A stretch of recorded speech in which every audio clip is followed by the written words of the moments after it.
ما خواستار اینیم که اسم خلیج فارس به خلیج عرب تغییر بکنه. بله منم موافقم. خب پس بیایم اسم واشنگتن دی سی رو هم بذاریم واشنگتن سیکتیر.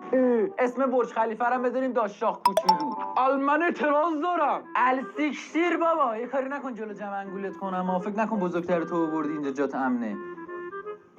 ببین ما تصمیم گرفتیم که اسمش باشه خلیج عرب. شما خیلی گوه خوردین. آخه گوزو، آمریکا هنوز کشف نشده بود اینجا اسمش خلیج فارس بود. بردهداری جزء قانون اساسیتون بود. بدبخت بازم اینجا اسمش خلیج فارس بود. تاریخ ما رو میخوای با تاریخ نجس خودتون مقایسه بکنی؟ آخه یوبوست مگه اسم نرته بخوای تو یه روز عوضش کنی؟ اسمش خلیج فارس بوده و تا ابدم اسمش خلیج فارس میمونه. تمام.